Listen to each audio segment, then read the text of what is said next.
que es comúnmente es escuela de padres, pero nosotros lo llamamos de otra manera, pero que al fin y al cabo es para compartir con ustedes sobre cómo sus hijos y de nosotros, nuestros alumnos, sean bien formados, sean bien educados. Sabemos que nuestra sociedad en estos últimos tiempos está muy deteriorada por la práctica, por la falta de la práctica de valores. No asumimos muchas veces nuestra responsabilidad, somos impuntuales, no somos solidarios, ¿no? Entonces hay una serie de circunstancias que hacen que la sociedad de hoy, digamos así, no esté bien conducida por nosotros mismos. Es por eso que dentro de la formación que deben tener sus hijos, conjuntamente con ustedes que son los padres, en la institución educativa venimos desarrollando ya hace varios años lo que es sembrando valores con una cultura de paz.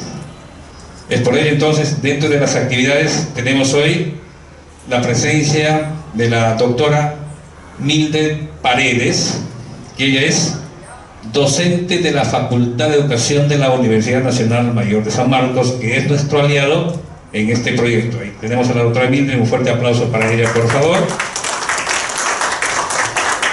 Viene conjuntamente con Fernando Vilches Sánchez, que es psicólogo educativo, que seguramente el día de hoy va a dar algunas pautas para que nosotros o ustedes como padres también conduzcan a sus hijos en el proceso de la educación, porque no solamente la escuela es la responsable. Entonces damos la bienvenida a Fernando Vilches Sánchez, un fuerte aplauso para él.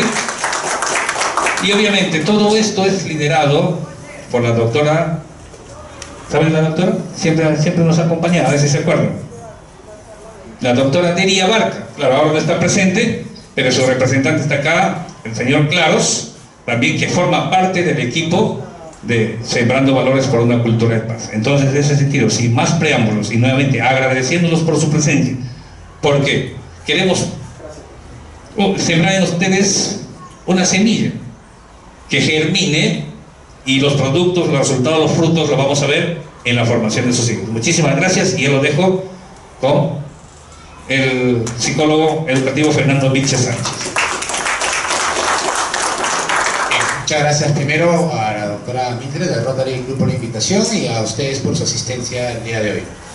Creo que cuando hablamos del tema de crianza o desarrollo de valores, sobre todo, es bastante extenso y complejo el saber específicamente qué aspectos abordar, ¿sí? Y más allá de lo que está contenido en el PPT, yo quiero que estemos atentos a lo que conversemos ahora, porque es lo importante y es lo que ustedes se van a llevar, ¿sí?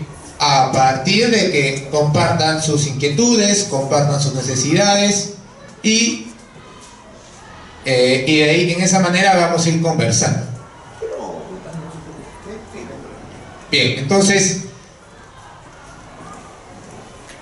yo quería comenzar un poquito, y es como que traté de enmarcarlo en el título que puse, a qué factores de riesgo tenemos que ir a atender. Era sobre todo para que dentro de la familia y en la escuela pueda cumplir su objetivo principal, que es el desarrollo de la persona. No es, ojo, el objetivo principal de la escuela no es solamente acumular conocimientos en el niño, sino es contribuir a su desarrollo personal, desde todos los aspectos que conforman una individualidad.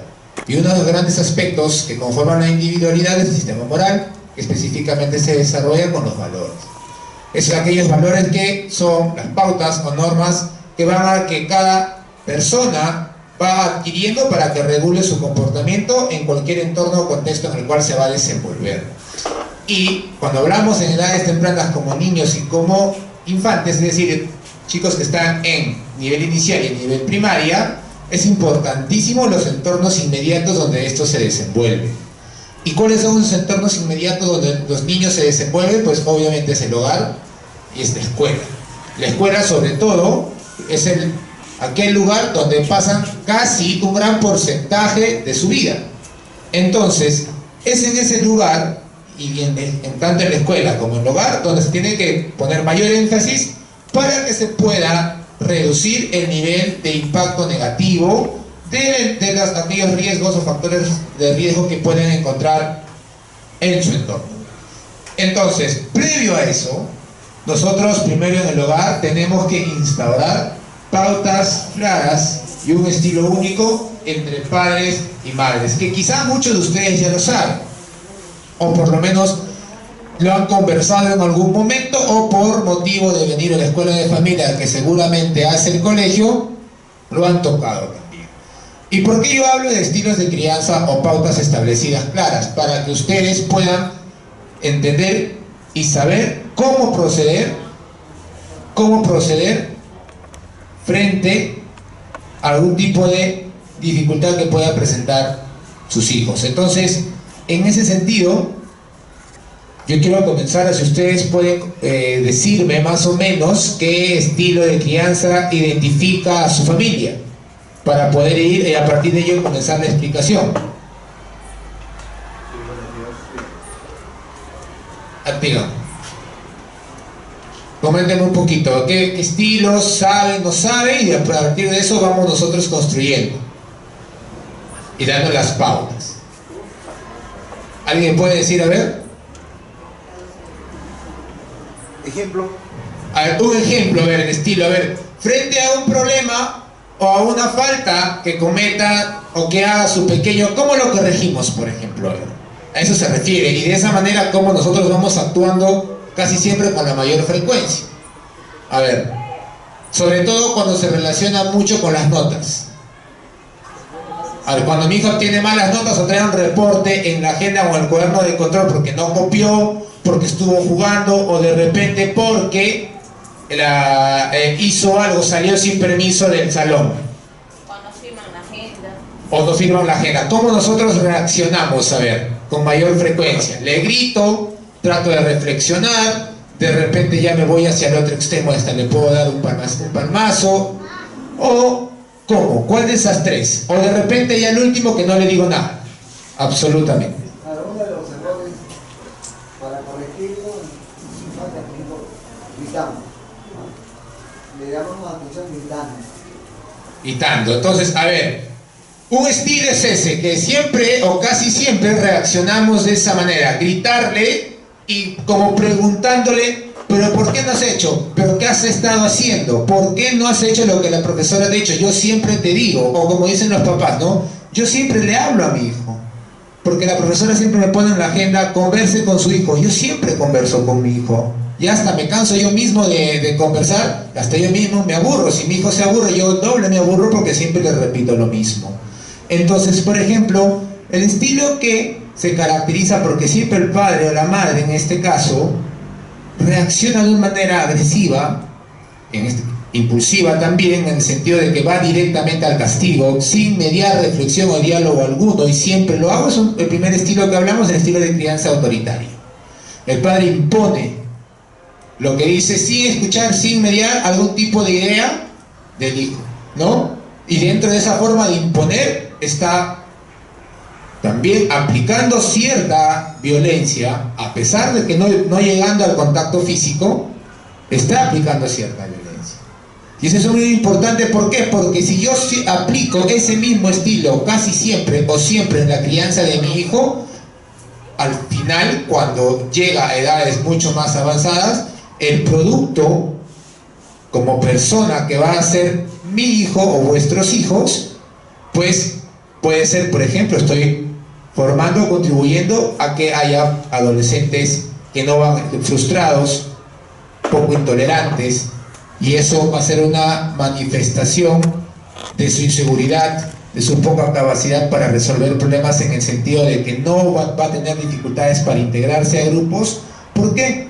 Porque ha estado tan expuesto a estímulos, o en este caso a situaciones de alta agresividad, que él mismo no va a saber cuándo defenderse y lo va a asumir como que esa forma de reaccionar es algo normal, y lo va a replicar ¿dónde?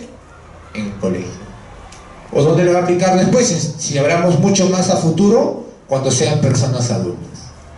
Entonces, de esa manera nosotros tenemos que identificar el primer estilo, el estilo autoritario. ¿Soy así? ¿No soy así? ¿Actúo siempre de la misma manera? ¿No actúo? No es mi intención de que cada uno de ustedes levante la mano, yo soy ese estilo, yo no soy, sino que cada uno vaya reflexionando qué hace. Ahora dirán, pero claro, es muy difícil no ser así, porque está en el momento y ante constantes llamadas de atención, ¿qué hago? Ya no sé qué hacer. Claro, pero lo que tenemos que basarnos aquí es entender de que por más que ese método o ese estilo efectivamente me puede dar resultados a un inicio, porque claro, si yo digo, como antes decían, ¿no? A mí me tiraban un palmazo, me pegaban y yo estaba ya, me bastaba para yo entender todo cómo me debía de comportar. Mis papás me criaron así. Claro, lo mismo va a pasar con sus pequeños cuando de repente ejerzan el control físico con ellos. Una semana va a estar bien, 2 semanas va a estar muy tranquilo, no hay ninguna falta, pero la tercera semana ya va a comenzar otra vez, y así otra vez, y así otra vez. ¿Y qué vamos a hacer? Si ya le pegué con la correa, luego que voy a agarrar el palo, luego el palo de fierro, y después que voy a agarrar. Si después el chico va a decir, ¿sabes qué? Ya no me duele porque lo único que haces tú para corregirme es pegar. Entonces, como no hay mediación, no hay diálogo para generar reflexión, el chico va a seguir comportándose como tal. ¿Por qué? Porque el producto del comportamiento, más que todo el comportamiento, es un producto de las inconsistencias que hay en el hogar. Y cuando hablo de inconsistencias estoy hablando de que el padre y la madre no se ponen de acuerdo para poder corregir al hijo. Entonces en este caso el papá dice A, la mamá dice B. Y cuando mamá quiere decir algo, el papá contradice o la mamá contradice lo que dice el papá.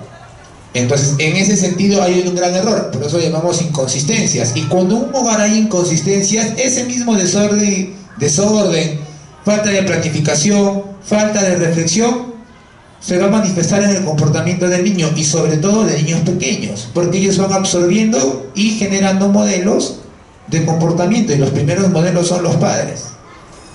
Entonces, el estilo autoritario estamos viendo que es el estilo que genera mucho más daño que factores positivos. Vamos al otro extremo, ¿ya? Que es el extremo, ya el estilo negligente o indiferente. O sea, el estilo negligente e indiferente es aquel que prácticamente el padre deja que carta libre o carta blanca, que el hijo haga lo que se le crea conveniente, o, disculpando la expresión, lo que le dé la gana. ¿Por qué también? Porque es lo más sencillo. Estamos hablando de dos extremos, ¿no? Un extremo, el papá reacciona de esta manera agresiva, que no media nada, no deja ni siquiera tiempo para que el hijo pueda explicarse. Y en el otro extremo, mucho más contundente y fuerte, es el padre que, hijo, haz lo que quieras, a mí no me importa, es lo más fácil, ¿no? Toma esto, toma esto, toma esto, toma esto, no me importa, yo solamente me preocupo porque tú tengas tus 3 comidas al día, vayas al colegio y estés sano. Por lo demás, eso no es mi problema. Claro, ustedes dirán, ¿existirán ese tipo de padres? Yo no creo que existan esos padres así. La verdad es que existen, ¿ya? La verdad es que sí existen. Y lo peor es que lo vemos en las escuelas. Las escuelas, los colegios, es quizá los lugares donde se comienzan a identificar las deficiencias en el hogar, y nos vamos explicando un poquito por qué después hay adultos que les cuesta adaptarse a las normas, o en su defecto generan mayores dificultades a la sociedad que beneficios o aportes. Entonces, un estilo negligente significaría, por ejemplo, que ante una falta el papá no ejerce ninguna acción para que el hijo se corrija, o cambie, o deje de comportarse de la manera como se está comportando, que está afectando el correcto desarrollo de las clases. Es un estilo negligente, ¿sí? Ahora, ustedes preguntarán, ¿y qué genera, qué tipo de personas genera un estilo negligente? Si es que yo no le digo nada a mi hijo o a mi hija, porque el psicólogo que yo lo llevé la otra vez me dijo que yo le tengo que dar opciones y él tiene que decidir. Claro, el que él tiene que decidir cómo comportarse no quiere decir que yo no le voy a decir absolutamente nada ni corregir cuando él lo necesite. Sobre todo entendiendo que un chico de 1er grado a 6º grado, que es los chicos de los cuales ustedes son padres, todavía no está en capacidad para tomar decisiones. Y muchas veces son adultos que le cuesta tomar decisiones. Imagínense un niño, 9, 8 años o 10 años, tremendamente complicado. Entonces, en ese sentido, lo que tenemos que hacer es tratar siempre de dar una opción que al final es la mejor, pero propuesta por nosotros. Y esa opción, ese estilo en el cual el padre brinda esta opción, ya es un estilo mucho más equilibrado, ¿no? El estilo democrático. Esta opción donde le dice, a ver hijo, ven, siéntate, dame tu versión, pero darme mi versión es, quiero escucharte pero igual te voy a castigar, aquí simplemente quiero escuchar. Eso no es que ya saco la correa, ¿no? Ya, habla porque igual vas a recibir, ¿vale? Seguro mucho que te tengo que escuchar, y como yo quiero hacer un estilo democrático, te voy a escuchar, pero igual vas a recibir. Eso tampoco es la consigna. Lo importante es, a ver, espérate, vamos a tomar una decisión sobre cómo te has comportado, que mamá venga para conversar al respecto y entre los dos ponernos de acuerdo. Eso ayuda un montón. ¿Por qué? Porque al que yo considere, más que integrar, de considerar y valorar la opinión de mi esposo o de mi esposa al momento de cómo vamos a corregir a los hijos, estamos generando una estructura sólida en el hogar. Y cuando la estructura es sólida, el hijo lo percibe. Cuando lo que yo les estoy hablando, no, usted me está hablando en palabras y es muy bonito, pero eso en la realidad no existe, no ajusta. Yo les tengo un ejemplo claro de los niños que tienen dificultades en el colegio, hablando de cualquier dificultad, ¿no? De aprendizaje, de conducta, etcétera, etcétera.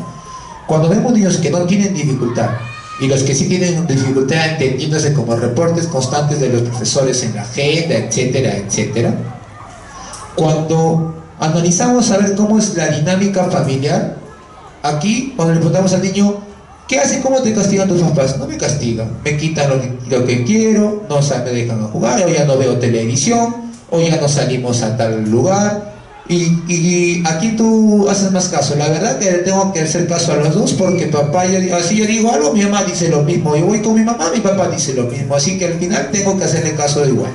Yo le hago caso a los dos. Pero ¿qué pasa cuando vamos con niños que tienen dificultades? Es que a veces mi mamá me pega y me grita, y a veces voy a mi papá y él me dice, ya hijo, no hagas caso a tu mamá, déjala, así es. O voy a mi papá, me pega o me grita, y voy a mi mamá y me dice, ay, pobrecito hijito. Entonces en realidad el hijo no sabe con claridad cómo reaccionar y cómo comportarse, porque los papás tampoco saben cómo actuar. Entonces en ese sentido, ahí está la prueba de por qué lo que estamos conversando el día de hoy funciona y es verdad. Entonces, en ese sentido, nosotros ya vamos hablando de 3 tipos de estilos. El primero es el autoritario. ¿Cuál es el segundo? A ver si estamos atentos. En el otro extremo, el negligente y el democrático, que es el que a todos debemos aspirar, ¿no? Debemos llegar a hacer eso. Ahora, ¿es complicado? Es tremendamente complicado, porque nosotros también somos personas. También tenemos otras cosas que prestarle atención, otras cosas que de repente nos estresan también, otras cosas también que nos complican las decisiones, y así como somos personas, tenemos varios roles que cumplir en la familia. Cumplimos el rol de esposa, ¿no? Y el rol de madre. Entonces, eso en ambos roles generan espacios de estrés. Entonces, en ese sentido también tenemos que saber separar y combatir con ello para que al final el mensaje sea claro y positivo para el hijo. Entonces, todas esas cosas que tenemos que nosotros considerar al momento de criar al hijo. Y bueno, y como último estilo ya, para poder y concretizar y relacionar cómo hablar de estilos influye en lo que estamos hablando en el proyecto de Sembrando una Cultura de Paz. El último es el estilo permisivo, ¿no? Hijito, toma. Es que todo se guía bajo el patrón.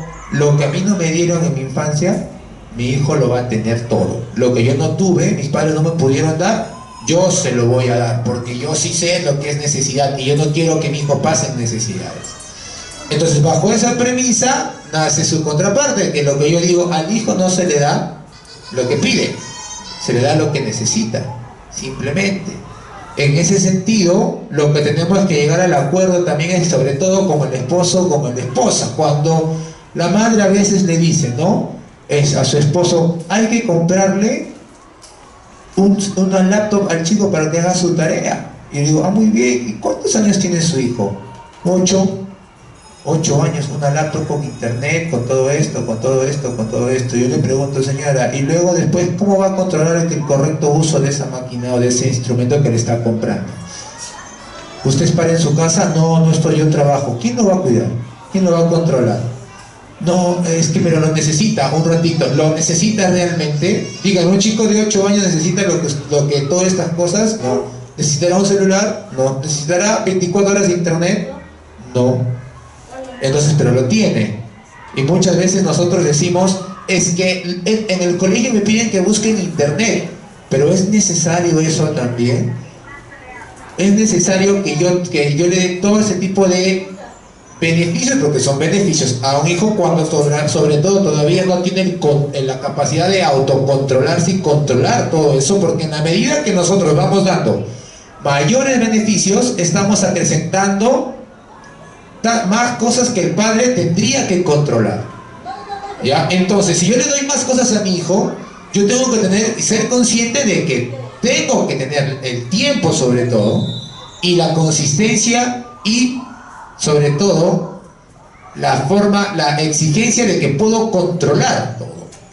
Si yo no puedo controlar eso, entonces mejor tengo que pensarlo 2 veces en soltar, en aflojar la soga, como decían antes los abuelos. Entonces, si yo quiero aflojar la soga, primero tengo que decir, tendré el tiempo y la disposición para después ajustarla.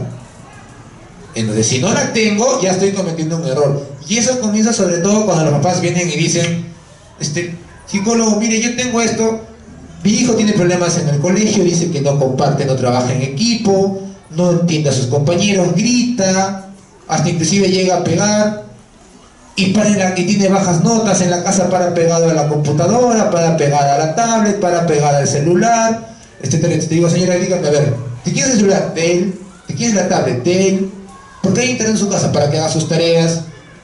Y dígame, ¿bajo quién está a cargo? Bajo la abuela. ¿Y cuántos años tiene la abuela? Ah, es que mi mamá ya es una persona mayor, tiene 80 años. Y encima cuida a mis otros sobrinos también. Entonces digo, señora, le hemos dado un montón de cosas que al final ni siquiera ustedes nos van a controlar. El mismo padre, sin mediar, se autosabotea y está generando problemas. Entonces, obviamente, el padre no pensó en un momento generarse problemas, sino creó o pensó que mediante esa forma de dar estaba solucionando un problema, pero sin pensar a futuro. Es un poquito de lo que también venimos aquí en el colegio. En el colegio hay muchas estrategias sobre las cuales uno puede trabajar lo que es los valores. Específicamente de hoy, el de la responsabilidad. ¿Qué estilo se enmarca y genera, casi se trabaja todos absolutamente los valores de manera efectiva? Es el democrático. Y sobre todo el de la responsabilidad, que se relaciona mucho con la instauración de hábitos, y los hábitos se instauran desde las edades tempranas. Hábito que no se instaura en edad adecuada, posteriormente es complicado de que se instaure. Entonces yo no puedo instaurar, por ejemplo, este patrón de comportamiento de lavarse las manos antes de ingerir los alimentos.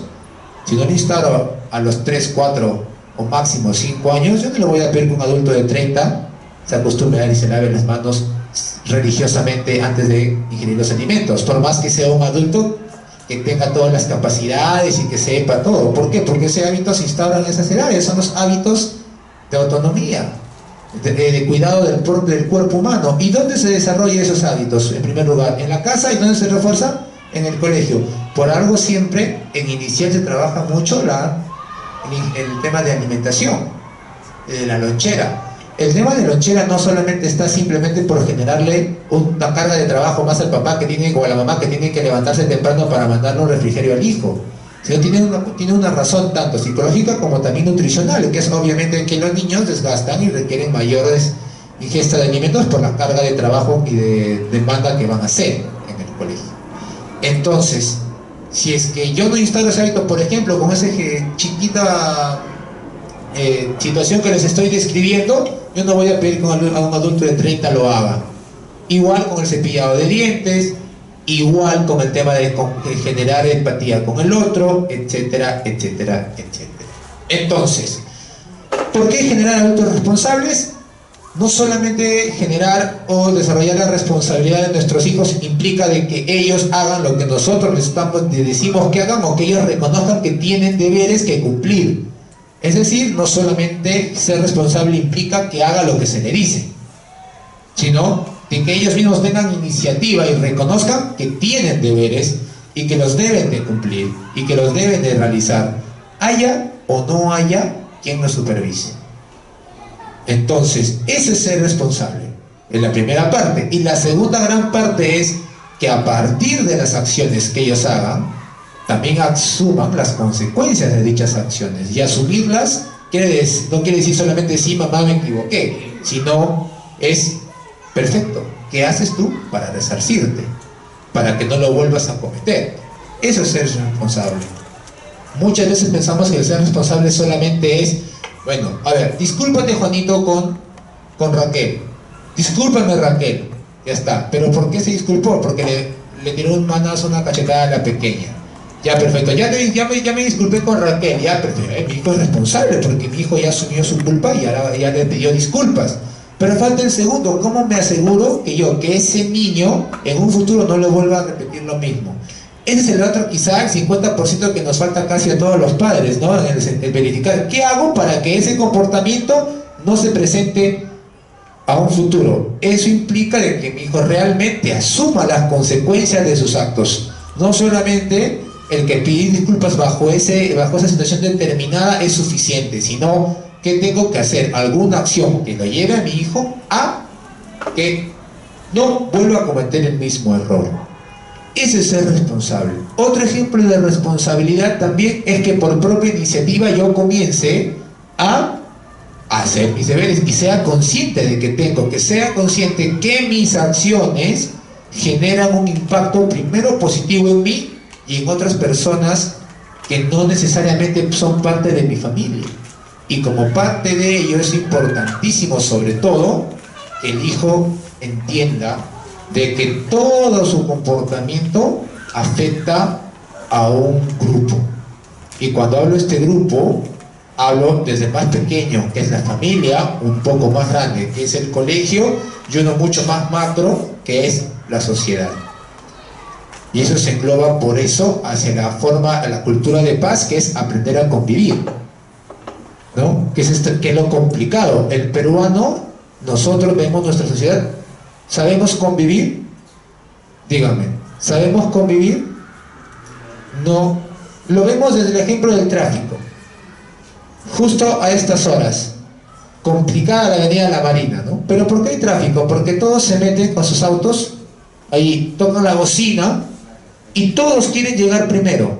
Todos quieren llegar primero. No me importa quién está detrás, no me importa quién está al costado. Yo quiero llegar primero, a mí no me importa nadie. Igual al subir el carro. No me importa si subo o no, yo tengo que llegar primero y yo quiero subir. No me importa si hay alguien que está al costado.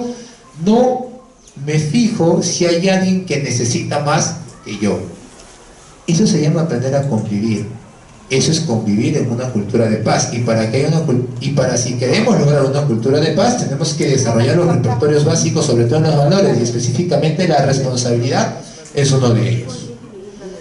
¿Cómo generamos niños responsables? Primero, dándole la oportunidad de que sean responsables. El colegio es una oportunidad para eso. Cuando las profesoras dejan las tareas, son tareas para los hijos, no para los papás. ¿Pero qué hacen los papás?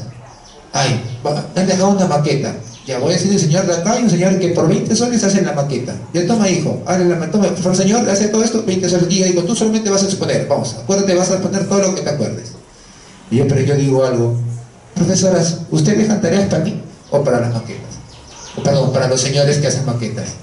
Para el niño. ¿Usted revisa que la maqueta sea perfecta casi a nivel de, como si fuese un estudiante de arquitectura o un arquitecto de universidad? No, simplemente que el niño me exponga el proceso de cómo se hizo la maqueta. Ya. Y le pone 20 todavía, no, y la mamá feliz, tiene 20. Entonces pensamos que estamos haciendo un bien al hijo. No, el hijo no se va a dar cuenta, su hijo no se va a dar cuenta que si es responsable o no. Simplemente va a adoptar ese patrón como algo común. Entonces lo que le estamos haciendo es, no te preocupes hijo, mamá o papá se encarga de todo, tú no haces nada. simplemente haz lo que yo te estoy diciendo. Entonces, si no le doy la oportunidad de que sea responsable, ¿cómo? Y eso se hace desde edades tempranas. Es, por ejemplo, cuando viene con una falta, a ver, hijo, ¿qué pasó? ¿Por qué la profesora te ha escrito aquí en la agenda? No, mamá, lo que pasa es que Juanito me estaba fastidiando, me estaba golpeando en la cabeza a cada rato. Y yo, como ya me cansé de que me estaba golpeando, yo le tiré un manazo y la profesora me vio. ¿Y tú qué hiciste? Nada. ¿Por qué nada? No, pues nada, porque simplemente ya la profesora me pidió mi agenda y no me dejó explicar. ¿Y no te pudiste acercar tú a hablar? Claro, a él le pedimos, pero la pregunta es, cuando él comete una falta en el hogar y yo le doy la oportunidad de que hable, que me explique, o de frente, ¡ah! ¿Me estoy dejando entender? Entonces, ¿cómo hay una concatenación? ¿Cómo hay una concatenación en todo eso? ¿Sí? Entonces, cuando, por ejemplo, la recomendación que yo le doy a los padres desde primero a sexto, porque de acuerdo a la edad también hay que ir soltándole un poquito, generando esta necesidad de que él solucione sus propios problemas. Yo les digo, los problemas que ustedes o el hijo se involucren en el colegio, ellos mismos tienen que solucionarlo. Ya el padre irá cuando de repente este problema trasciende, ¿no? Ya sí, no sé, a ver, voy a exagerar un poquito. Si me rompe un mobiliario jugando, si de repente rompe una luna jugando en el recreo con la pelota, de repente ya está a punto de desaprobar el año, etcétera, etcétera, etcétera. Bajo esas circunstancias ya el padre tiene que ir. Pero cuando, por ejemplo, el hijo es, tú tienes que ir y presentar tu cuaderno, ¿por qué no presentaste esta tarea? Ah, mamá, me olvidé. Ya, tú lo solucionas, yo no voy a ir a hablar con la profesora para que te reciba el cuaderno. ¿Ya qué más pasó? No, mamá, lo que pasa es que tenía que pintar, yo solamente presenté dibujos sin pintar. Tú tienes que solucionarlo, porque o sea, siempre preguntando qué problema o qué dificultad tienes y verificar si tú lo puedes solucionar o necesitas de mí para solucionarlo. Y casi siempre, la mayoría de veces que el hijo tiene, de las dificultades que el hijo tiene en el aula, el hijo las puede solucionar por sí solo. Pero es el padre en realidad que ya hacemos dos cosas y siempre actuamos en el tema extremo, o siempre vamos y lo solucionamos o prácticamente lo dejamos así, y a la larga esos dos extremos generan un problema. Es generar hijos irresponsables, ¿sí? Cuando el papá siempre va a solucionar el problema, el hijo se vuelve un total dependiente. Cuando el papá no va y lo deja, el hijo se vuelve un total relajado. Entonces, a la larga estamos viendo que ni el extremo ni el otro contribuye a que yo fomente este conjunto de valores que es importante para que mi hijo sobre todo aprenda a convivir.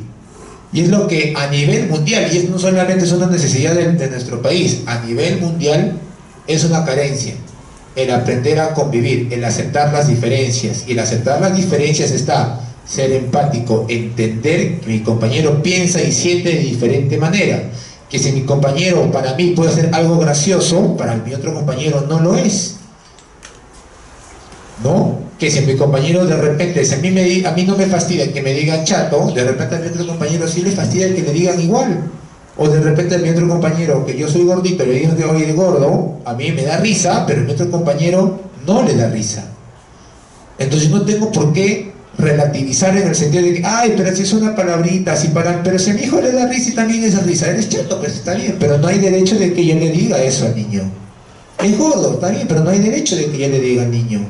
Es aprender justo eso, a vivir dentro de una sociedad tolerante. Y el ser tolerante implica aceptar las diferencias, y para aceptar las diferencias el niño tiene que comenzar sobre todo a entender y tener modelos que guíen ese comportamiento, y va desde casa y también en el hogar. Aquí muchas veces no queremos tratar de decir qué porcentaje es el colegio, qué porcentaje es el hogar. No se habla de porcentajes, es de complementación. En el hogar y en el colegio se necesita. Por eso a veces en el colegio se dice la profesora, este niño aquí en el colegio, con un poquito de muñeca y de ajuste, perfectamente puede trabajar.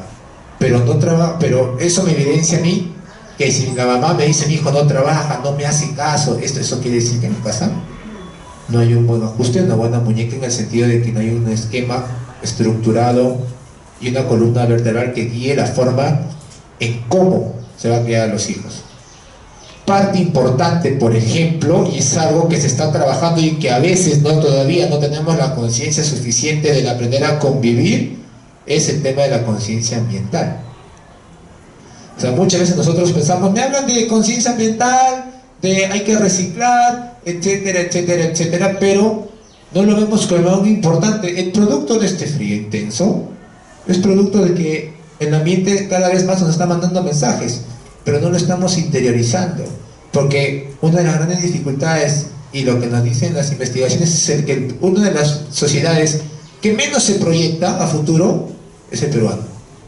El peruano no planifica, el peruano no piensa, a ver, si yo reciclo, por ejemplo, para poner un ejemplo, si yo boto la basura en una esquina donde aparentemente no hay nada, y se me cayó un papel, ay, qué flojera, ya está, estoy apurado, me voy. Viene otra persona y dice, se me cayó el papel, lo voy a recoger, no, pero ahí hay otro papel ahí también, ay, no importa. Viene otra persona ya mucho más desafiante, agarra su bolsa de basura y lo bota ahí. Y de lo que era un papelito, a un tiempo, en una semana, se vuelve una ruma de basura. Y luego esa ruma de basura ya se vuelve, se queda ahí por años. Y ya se convierte después en algo incontrolable. Porque no hay conciencia, no hay una planificación a futuro respecto a mis actos, y eso significa ser responsable, ¿sí? Sobre todo con el cuidado del medio ambiente. Cuando hago en los colegios actividades del tema del biohuerto, del tema de charlas de sensibilización para el cuidado del medio ambiente, lo que está haciendo el colegio es generar el impacto, tratar de generar impacto de cómo el ser humano, en este caso desde los niños, generar que ellos identifiquen que sus acciones tienen repercusiones a un nivel macro. Teniendo de ejemplo en Japón. Ustedes sabían que en Japón los chicos de 8 a 11 años por lo menos tienen que haber plantado un árbol por cada año que tienen. Ellos tienen que cuidar, porque ellos tienen esta conciencia de decir, la tierra me pertenece y yo tengo que cuidarla. Pero no solamente yo tengo que cuidar la tierra para yo aprovecharme, sino para las futuras personas menores que yo que van a venir. Eso es lo que tenemos que comenzar a generar conciencia. Hijo, tú no pienses solo en ti, piensa que tus acciones pueden perjudicar a otras personas que ni siquiera tú conoces. Entonces, en la medida que nosotros vayamos concientizando en eso a nuestros hijos, ellos van a generar, van a manifestarlo en su propio comportamiento. Eso se llama tener un pensamiento colectivo, y estamos directamente logrando de que aprendan a vivir, aprendan a convivir, y dentro de una cultura de paz. Eso es lo que tenemos que hacer. Y como repertorio básico, la responsabilidad fundamental. Y para generar responsabilidad es establecer un estilo de crianza equilibrado. ¿Y cuál es ese? El democrático, dejando de lado aquellos extremos que en algún momento, y eso siempre va a pasar, y esperemos que en la medida que eso se vaya reduciendo, es que nos vayamos para los extremos. Bien, sí, entonces yo quiero dar un pequeño espacio para que ustedes tengan algunas consultas para poder conversar y cerrar a modo de conclusión qué hacer. ¿Alguien tiene alguna consulta por ahí de lo que hemos conversado para ir y extender ello? ¿Hay? ¿No lo hay? ¿Todo claro? A ver. Entiendo bien que los padres deben estar de acuerdo en los objetivos o las decisiones, cómo se va a aplicar, pero cuando se convive con otras personas, tienen que dejamos sacar, le ponemos las instrucciones, ¿no? Usted dice, por favor, no le vayas a permitir. Cuando haga su tarea recién puede ver la televisión y a veces no te hacen caso. Ya como uno trabaja con eso, porque sí dejas tus indicaciones claras y después te enteras de que no terminó bien la tarea, que se puso a ver la televisión desde temprano y por favor no lo hagas, igual a la hora de dormir, a tal hora le apagas, 8:30 ya tienes que estar descansando. No, pero eso duerme con el televisor prendido. No, no lo dejes así, y tú se va y te enteras de que ha pasado. Ya. ¿Qué hacer ahí? Bien, muy buena pregunta, y es lo que pasa, casi siempre pasa en estos casos, pero en esas situaciones nos damos cuenta que estamos criando a dos personas, al pequeño y a otro más, porque tengo que darle pautas a una persona adulta y a un pequeño también. Y lo mayor complicado es y que no tenga otra persona más que pueda cuidar a mi hijo, porque lo idóneo sería de que la persona que va a ser responsable de crianza de mi hijo sea una persona adulta y que tenga la capacidad y la consistencia de aplicar lo mismo que yo. Pero ¿qué pasa si no la tengo? Bueno, a ver, si es un familiar, tremendamente complicado. O sea, si es la suegra, ¿no? Si es la madre, es tremendamente complicado, porque ¿cómo le digo a mi suegra que no se meta? ¿Cómo le digo a mi madre que no se meta? Ahora, la idea es decirle, mira, si tú en realidad no puedes ayudarme, no me perjudiques tampoco, porque sí me estás perjudicando, porque el hecho de que tú no cumplas lo que yo te estoy diciendo, estás generando que mi hijo me desobedezca. Y más que no me desobedece con una intención de querer hacerlo, lo hace como producto de que no tiene nada claro.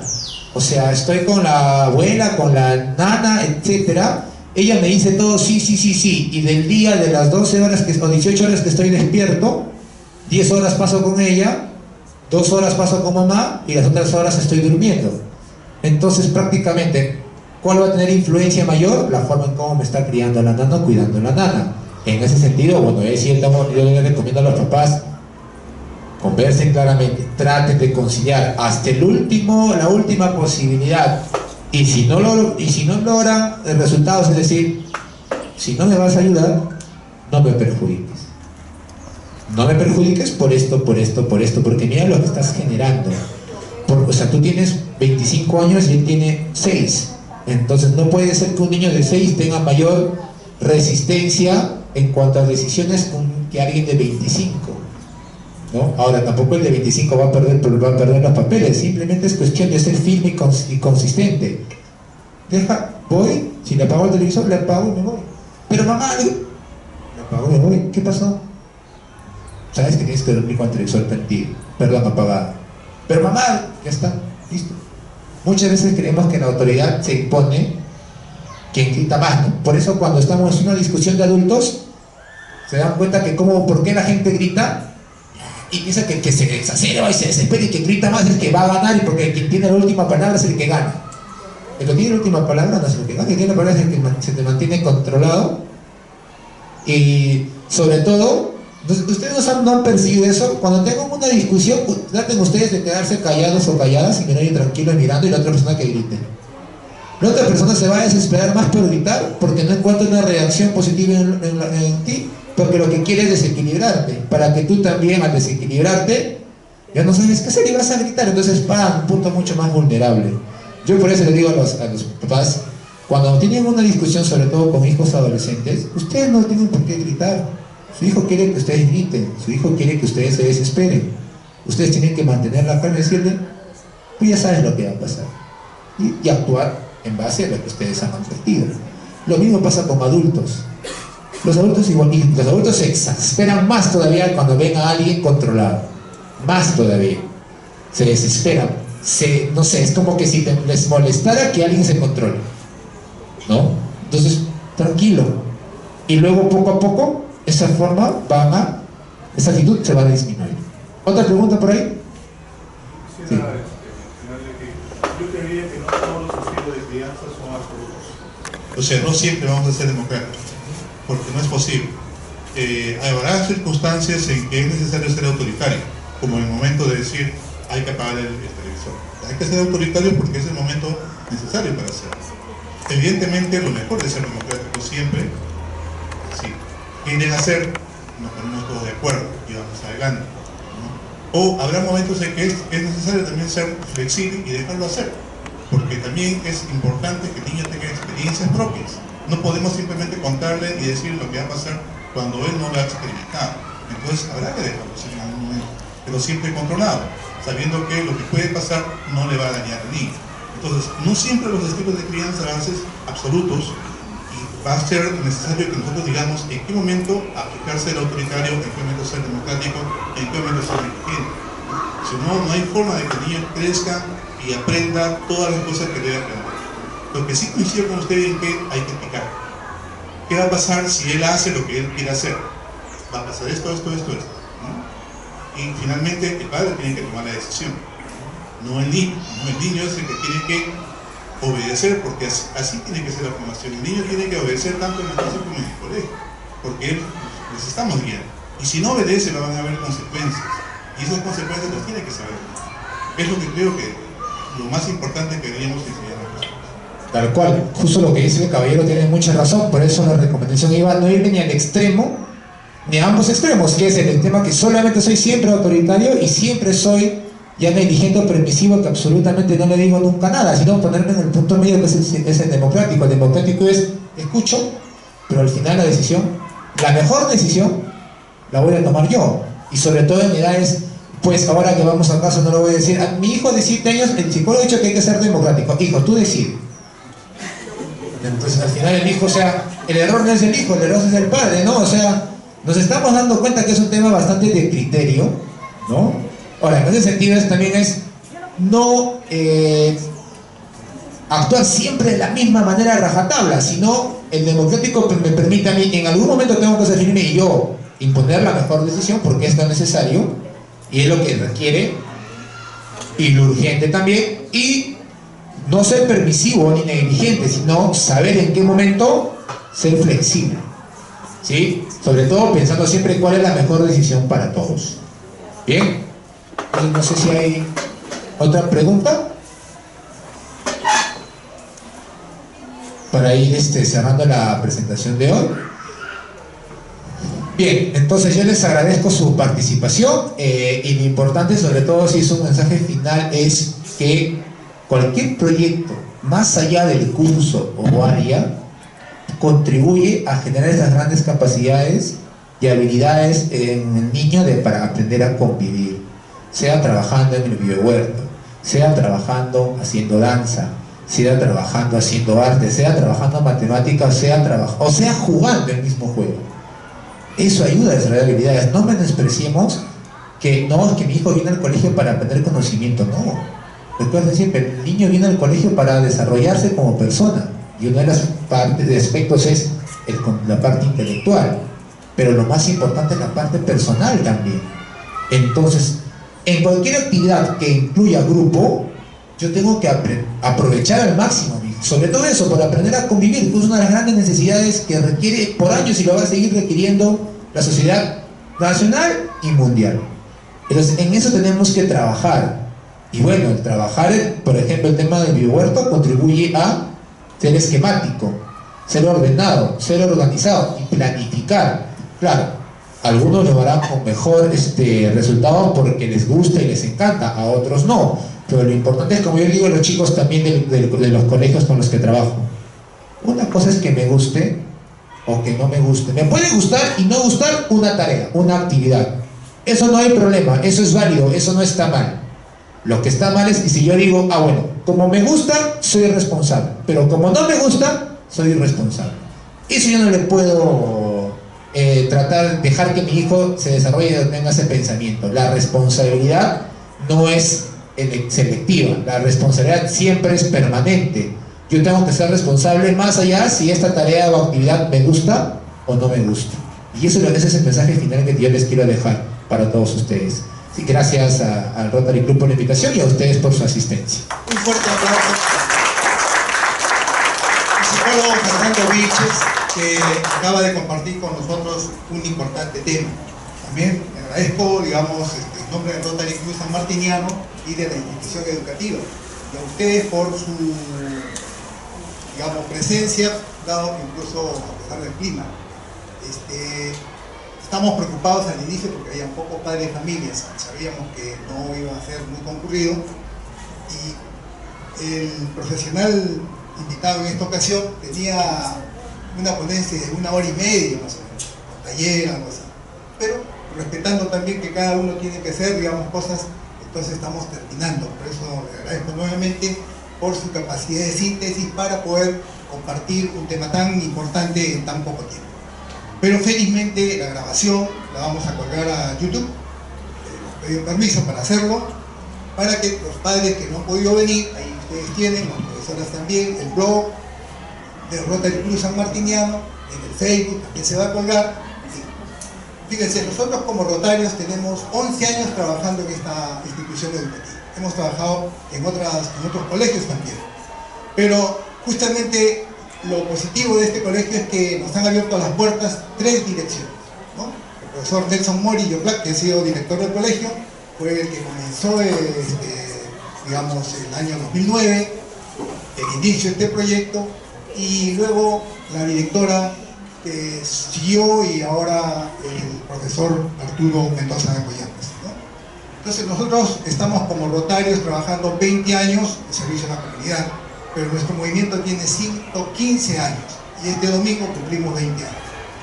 No es una charla, digamos, más ni tampoco el proyecto consiste en unas charlas aisladas, porque las charlas aisladas no cambian nada. Lo que cambia, digamos, son los mensajes que se dejan en las charlas para que los padres de familia puedan practicar con sus hijos. Y eso es doblemente, más allá de los contenidos importantes y en la forma que ha expresado un mensajes, digamos, tan difíciles de poder trabajar. Esperemos que ustedes también puedan conversar con otros padres de familia, invitarlos para que vean el blog, trabajar con sus hijos, y así tendremos un Perú mejor.